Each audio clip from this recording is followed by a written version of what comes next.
الحمد لله رب العالمين الرحمن الرحيم مالك يوم الدين إياك نعبد وإياك نستعين اهدنا الصراط المستقيم صراط الذين أنعمت عليهم غير المغضوب عليهم ولا الضالين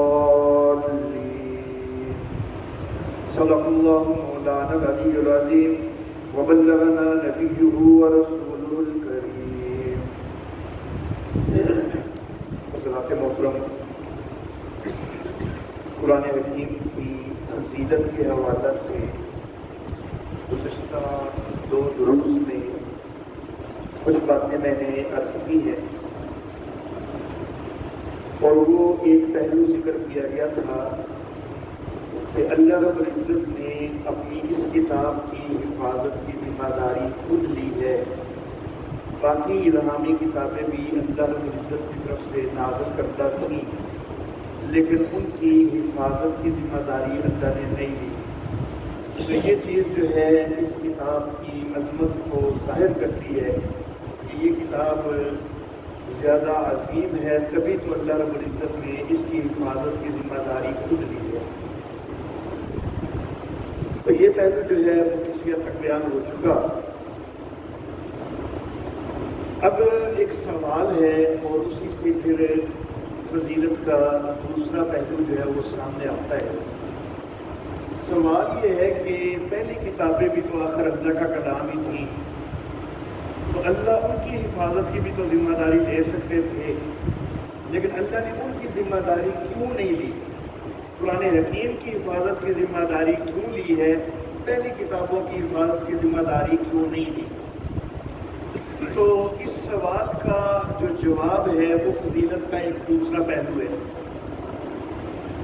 سوال کا جواب یہ ہے کہ باقی جتنی کتابیں تھیں نا، وہ تھیں محدود عرصہ کے لیے، محدود وقت کے لیے اور محدود علاقوں کے لیے یا محدود اقوام کے لیے تھی، اور انہوں نے ہر نئی ایک کتاب نے اس سے اگلی کتاب کے آ جانے پر منسوخ ہو جانا تھا. تو ان کتابوں کے اندر چونکہ ان کو خود اللہ نے منسوخ کرنا ہی کرنا تھا، تو اگر وہ اگلی کتاب کے آنے سے پہلے کچھ اس میں تحریف آ بھی گئے تو اللہ رب العزت نے اگلی کتاب میں اس تحریف کی نشاندہی بھی کر دینی ہے اور اس کو منسوخ بھی کر دینا ہے پہلی کتاب کو.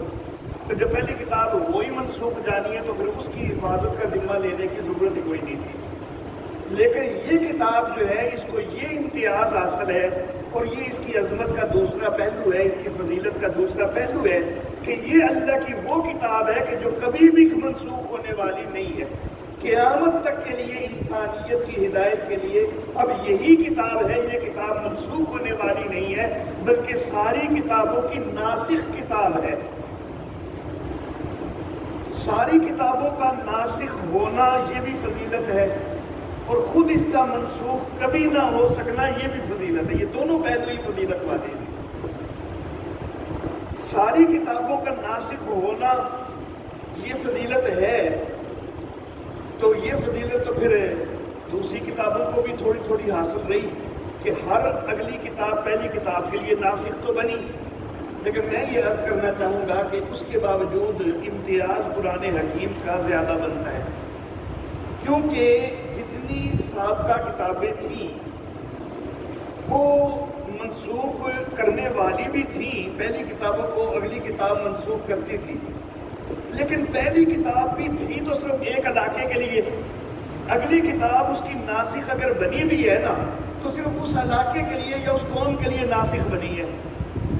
اس وقت یہ امکان بھی موجود تھا اور ممکن ہے کہ یہ ہوا ہو کہ ایک علاقے کے اندر ایک نبی کی شریعت چل رہی ہے اور عین اسی وقت جو ہے وہ دنیا کے کسی اور گوشے میں کسی دوسرے علاقے میں کسی دوسرے نبی کی شریعت جو ہے وہ چل رہی ہو.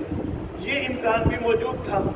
تو اگر ایک کتاب دوسری آتی ہے، نہیں آتی ہے، اور وہ پہلی کتاب کو منسوخ کرتی ہے تو وہ صرف اپنے علاقے کی حد تک منسوخ کرتی ہے، وہ ساری شریعتوں کو منسوخ کرنے والی نہیں ہے. یہ قرآن حکیم جو ہے یہ ساری انسانیت کے لیے آیا ہے، اس لیے یہ ساری کتابوں کو منسوخ کرنے والی کتاب ہے، یہ ساری کتابوں کی ناسخ کتاب ہے۔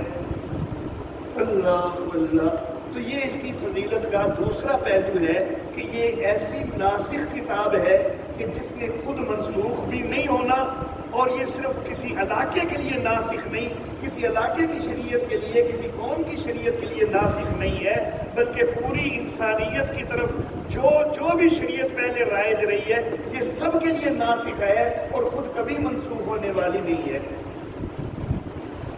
اللہ اللہ، اور پھر اسی کے اندر فضیلت کا ایک تیسرا پہلو نکل آتا ہے کہ یہ کتاب جو ہے یہ ساری انسانیت کے لیے آئی ہے، یہ بھی تو ایک فضیلت ہے۔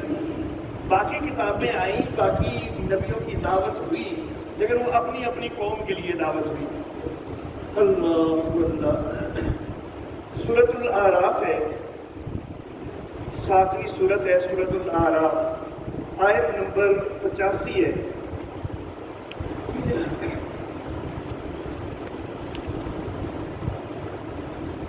اللہ رب العزت فرماتے ہیں کہ وَإِلَىٰ مَدْيَنَ أَخَاهُمْ شُعَيْبًا قَالَ يَا قَوْمِ اعْبُدُوا اللَّهَ، مدین والوں کی طرف ان کے بھائی شعیب کو بھیجا تو کیا انہوں نے کہا کہ یا قوم اعبدوا اللہ، اے میری قوم اللہ کی بندگی کرو۔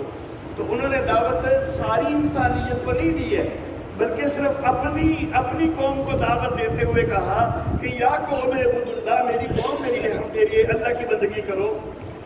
اللہ اللہ، تھوڑا سا آگے چلیں، آیت نمبر 73۔ اچھا نہیں، یہ پہلے میں نے غلطی سے آخری ذکر کر دی، پیچھے آ رہے آیت نمبر 59 سے، سب سے پہلے آیت نمبر 59۔ لَقَدْ أَرْسَلْنَا نُوحًا إِلَىٰ قَوْمِهِ فَقَالَ يَا قَوْمِ اعْبُدُوا اللَّهَ، حضرت نوح علیہ السلام کو بھی بھیجا تو کس کی طرف بھیجا؟ إِلَىٰ قَوْمِهِ، اپنی قوم ہی کی طرف بھیجا، ساری انسانیت کے لیے نہیں بھیجا۔ اور انہوں نے خطاب بھی کیا کہ یا قوم اعبدوا اللہ، اے میری قوم اللہ کی بندگی کرو۔ اللہ اللہ، آیت نمبر 59 کے بعد آیت نمبر 65۔ وَإِلَىٰ عَادٍ أَخَاهُمْ هُودًا قَالَ يَا قَوْمِ اعْبُدُوا اللَّهَ، اس کے بعد آیت نمبر 73۔ وَإِلَىٰ ثَمُودَ أَخَاهُمْ صَالِحًا قَالَ يَا قَوْمِ اعْبُدُوا اللَّهَ، اس کے بعد آیت نمبر 85 جس کا میں پہلے ذکر کر چکا ہوں۔ وَإِلَىٰ مَدْيَنَ أَخَاهُمْ شُعَيْبًا قَالَ يَا قَوْمِ اعْبُدُوا اللَّهَ۔ اسی طرح سورہ ہود نکالیے، 11ویں سورت ہے سورہ ہود، آیت نمبر 28۔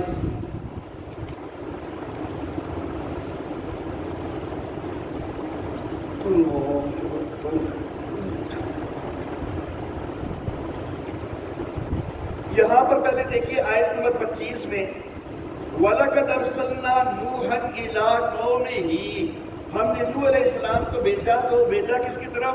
اپنی قوم کی طرف بھیجا۔ اور پھر آگے چلتے ہوئے آیت نمبر 28 میں حضرت نوح علیہ السلام نے خطاب بھی کیسے کیا؟ قَالَ يَا قَوْمِ أَرَأَيْتُمْ إِن كُنتُ عَلَىٰ بَيِّنَةٍ مِّن رَّبِّي، تو خطاب یا قوم کے لفظ کے ساتھ کیا، اپنی قوم کو خطاب کیا۔ اس کے بعد آیت نمبر 50۔ وَإِلَىٰ عَادٍ أَخَاهُمْ هُودًا قَالَ يَا قَوْمِ اعْبُدُوا اللَّهَ، آیت نمبر 61۔ وَإِلَىٰ ثَمُودَ أَخَاهُمْ صَالِحًا قَالَ يَا قَوْمِ اعْبُدُوا اللَّهَ، آیت نمبر 84۔ وَإِلَىٰ مَدْيَنَ أَخَاهُمْ شُعَيْبًا قَالَ يَا قَوْمِ اعْبُدُوا اللَّهَ۔ اس کے بعد سورہ صف نکالیے، سورت کا نمبر ہے 61، 61ویں سورت ہے سورۃ الصف، 28واں سپارہ، 5ویں آیت مبارکہ ہے، آیت نمبر 5۔ وَإِذْ قَالَ مُوسَىٰ لِقَوْمِهِ، اور جب موسیٰ علیہ السلام نے کہا اپنی قوم سے یا قومی، اے میری قوم، تو اس موسیٰ علیہ السلام کا خطاب بھی اپنی قوم کے لیے ہوا۔ اس سے اگلی آیت وَإِذْ قَالَ عِيسَى ابْنُ مَرْيَمَ يَا بَنِي إِسْرَائِيلَ، اور جب عیسیٰ ابن مریم نے کہا اے بنی اسرائیل، تو بنی اسرائیل ان کی قوم کا نام ہے، تو یہاں پر یا قوم کی بجائے یا بنی اسرائیل آ گیا، لیکن ہے قوم ہی کو خطاب ہے، ساری انسانیت کو خطاب نہیں ہے۔ تو سابقہ انبیاء کرام علیہ السلام آئے اور انہوں نے جو شریعتیں پیش کی، جو ان کی کتابیں تھیں یا جو ان کی شریعت تھی، اپنی اپنی قوم کے لیے تھی یا اپنے اپنے علاقے کے لیے تھی، قرآن حکیم کے اندر وہ شریعت آئی ہے کہ جو ساری انسانیت کے لیے ہے۔ اس لیے رحمت کائنات سید الانبیاء محمد عربی خاتم النبیین صلی اللہ علیہ وسلم نے جب خطاب کیا ہے تو قل یا ایھا الناس انی رسول اللہ الیکم جمیعا، او ساری کائنات کے لوگوں، میں تم سب کی طرف اللہ کا رسول بنا کے بھیجا گیا ہوں۔ تو اس کتاب کی دعوت ساری انسانیت کے لیے ہے۔ تو یہ بھی ایک بہت بڑی فضیلت ہے اس کتاب کی کہ یہ واحد کتاب ہے کہ جس کی ساری انسانیت کے لیے جو ہے، جس کا خطاب ساری انسانیت کے لیے ہے۔ اس سے پہلے حضرت نوح علیہ الصلوۃ والتسلیمات سے پہلے جو چند انبیاء آئے نا، سیدنا آدم علیہ الصلوۃ والتسلیمات ہیں، سیدنا شیس علیہ الصلوۃ والتسلیمات ہیں، سیدنا ادریس علیہ الصلوۃ والتسلیمات ہیں۔ یہ جس وقت آئے ہیں نا، اس وقت ابھی انسانیت تھی بڑی محدود، اور حتیٰ کہ حضرت نوح علیہ الصلوۃ والتسلیمات کے دور میں بھی انسانیت بڑی محدود اور ایک ہی جگہ پر تھی۔ تو یہ پہلے جو نبی ہے نا، حضرت آدم علیہ السلام سے لے کر حضرت نوح علیہ السلام تک، یہ اگرچہ کہے جا سکتے ہیں کہ اس دور میں ساری انسانیت کے لیے آئے، لیکن وہ ساری انسانیت تھی کتنی سی؟ بڑی ہی تھوڑی سی انسانیت تھی، بڑی محدود انسانیت تھی، صرف ایک علاقے کے اندر وہ انسانیت تھی۔ اس کے بعد جتنے بھی انبیاء آئے ہیں نا، حضرت عیسیٰ علیہ الصلوۃ والتسلیمات تک، تو ان میں سے کوئی بھی ساری انسانیت کے لیے نہیں آیا۔ حضرت نوح علیہ الصلوۃ والتسلیمات کے بعد ان کی اولاد جو ہے اور جو کشتی کے اندر سوار تھے وہ پھر پھیل گئے تھے، دنیا کے مختلف حصوں میں پھیل گئے تھے۔ صرف 80 یا 82 افراد جو ہے وہ کشتی کے اندر محفوظ رہے تھے، اور وہ جو 80 82 افراد ہیں نا، ان میں سے جو نسل چلی ہے نا، تو وہ خود حضرت نوح علیہ السلام کی ہی نسل چلی ہے۔ قرآن حکیم کہتا ہے وَجَعَلْنَا ذُرِّيَّتَهُ هُمُ الْبَاقِينَ، ہم نے اسی کی نسل کو باقی رکھا۔ یعنی کشتی کے اندر جو سوار ہوئے تھے نا 80 82، حضرت نوح علیہ السلام کا جو تبلیغ کا دور ہے وہ آپ احباب جانتے ہیں کہ 950 سال ہے۔ اب 950 سال اور اس سے پہلے نبوت سے ملنے سے پہلے کا بھی کچھ دور ہے، کتنا ہے اللہ بہتر جانتا ہے۔ تو اتنی لمبی عمر میں بات اگلی کئی نسلوں تک پہنچ جاتی ہے، بیٹے پوتے پڑپوتے سکڑ پوتے لکڑ پوتے پتہ نہیں کہاں تک جو ہے ان کی زندگی میں ہی آ چکے ہوئے تھے۔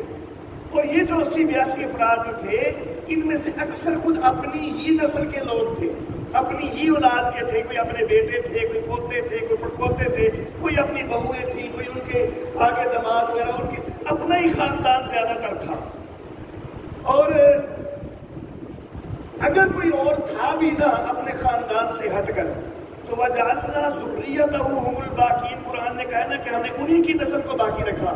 تو اگر کوئی اکا دکا بندہ اس نسل سے ہٹ کے تھا بھی نا، تو اس کی آگے نسل کوئی نہیں چلی، نسل انہی کی چلی۔ تو انہی کی نسل جو ہے وہ دنیا کے مختلف مقامات پر متفرق ہو گئی۔ حضرت نوح علیہ الصلوۃ والتسلیمات کا ایک بیٹا کنعان، وہ تو غرق ہوا تھا نا، کیونکہ وہ ایمان والا نہیں تھا، شرک کرنے کا جو ہے وہ مرتکب تھا، اور شرک پر ہی جو ہے وہ غرق ہو گیا۔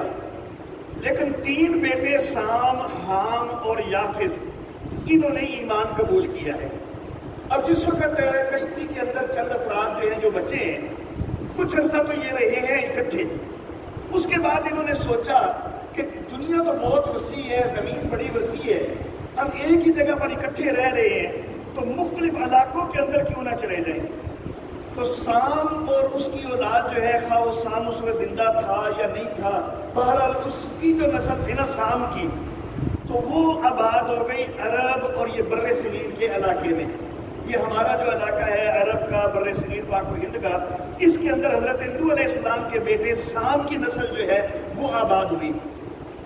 حضرت نوح علیہ السلام کے دوسرے بیٹے حام کی نسل جو ہے وہ افریقہ کے علاقے میں آباد ہوئی.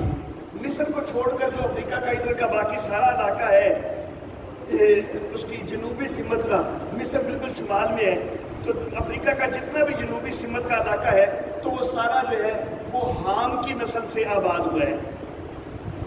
اور تیسرا بیٹا جو یافس ہے اس کی نسل ہے یہ ہمارے اس طرف منگولیا، چین، ازبکستان، تاجکستان وغیرہ کے جو سارے علاقے ہیں، میں مذاق کے طور پر کہا کرتا ہوں جو سارے پھینے نا وہ سارے وہ اس کی اولاد ہے، یافس کی اولاد ہے وہ. تو باقی رہا یورپ. تو یورپ کے اندر کس کی نسل ہے اس میں تھوڑا اختلاف ہے. بعض کا خیال ہے کہ ایک چوتھا بیٹا تھا کوش، تو یورپ کے اندر اس کوش کی نسل ہے. لیکن بعض کا خیال ہے کہ یورپ کے اندر بھی یافس ہی کی نسل ہے، 3 ہی بیٹے تھے. تو بہرحال ان 3 بیٹوں کی نسلیں مختلف علاقوں میں یا 4 بیٹوں کی نسلیں مختلف علاقوں میں پھیل گئی. اب ظاہر بات ہے کہ ایک علاقے میں جو نبی آیا ہے تو اس وقت کوئی ٹیلی فونک رابطے وغیرہ تو تھے نہیں، کوئی میڈیا تو اتنا تھا نہیں کہ ادھر کی ساری اطلاعات دنیا کے دوسرے گوشے تک بھی پہنچ جائیں. تو ہر علاقے میں الگ الگ جو ہے وہ نبی مبعوث ہوتے رہے. اس علاقے میں کوئی اور نبی آیا ہے، دوسرے علاقے میں کوئی اور نبی آیا ہے. تو قرآن حکیم کا امتیاز ہے اور نبی اکرم صلی اللہ علیہ وسلم کا امتیاز ہے کہ میرے آقا صلی اللہ علیہ وسلم ساری انسانیت کے لیے آئے ہیں، اور یہ قرآن حکیم جو ہے یہ کتاب ہدایت ہے، تو یہ ساری انسانیت کے لیے کتاب ہدایت ہے. اللہ اللہ. تو محترم احباب، فضیلت کے کچھ پہلو جو ہے وہ میں نے ذکر کر لیے. ایک پہلا پہلو جو ہے وہ میں نے یہ ذکر کیا جو پہلے 2 دروس کے اندر کہ قرآن حکیم کی حفاظت کا ذمہ اللہ نے لیا ہے، تو یہ بہت بڑی فضیلت ہے. دوسرا پہلو میں نے ذکر کیا کہ یہ کتاب ساری کتابوں کی ناسخ کتاب ہے اور خود کبھی منسوخ ہونے والی نہیں ہے.